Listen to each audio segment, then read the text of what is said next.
Albert Einstein a dit « Les intérêts composés sont la 8e merveille du monde ». Tu as peut-être entendu parler des intérêts composés, phénomène magique qui transforme ton argent investi en fortune. Mais t'as-t-on présenté son jumeau maléfique, souvent caché dans les petites lignes des contrats d'assureurs. J'ai nommé les frais composés. Voici 10 000 euros. Placé à 8% par an, au bout de 30 ans, tu obtiens plus de 100 000 euros.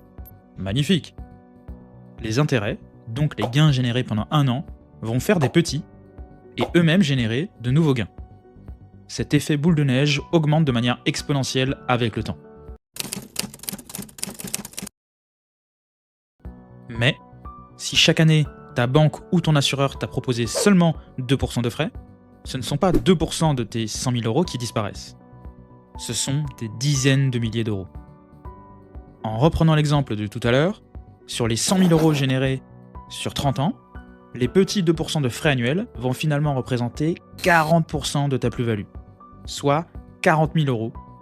Tu as presque divisé par 2 ton gain potentiel.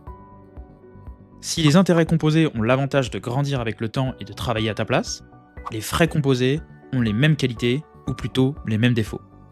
Leur effet augmente avec le temps et ils ponctionnent tes investissements en sommeil pendant que tu ne perçois que la partie immergée de l'iceberg de tes finances.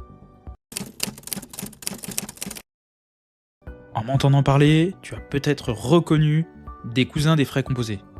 Mais si, par exemple, un taux élevé d'un prêt immobilier au-dessus de l'inflation, ou encore nos fameuses cotisations URSSAF, le fonctionnement est le même, puisque ces derniers ponctionnent une valeur brute en silence pour te rendre une valeur nette bien plus faible.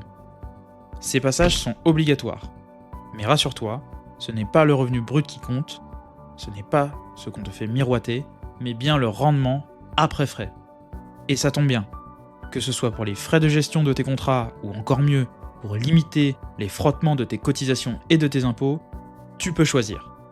Tu peux choisir de limiter les frais en sélectionnant attentivement tes contrats, ou de limiter la pression socio-fiscale en réalisant les bons choix de comptabilité.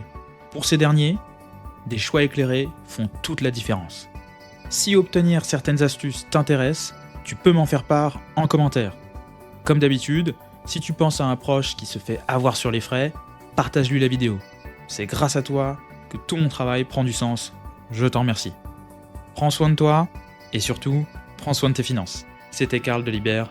Ciao.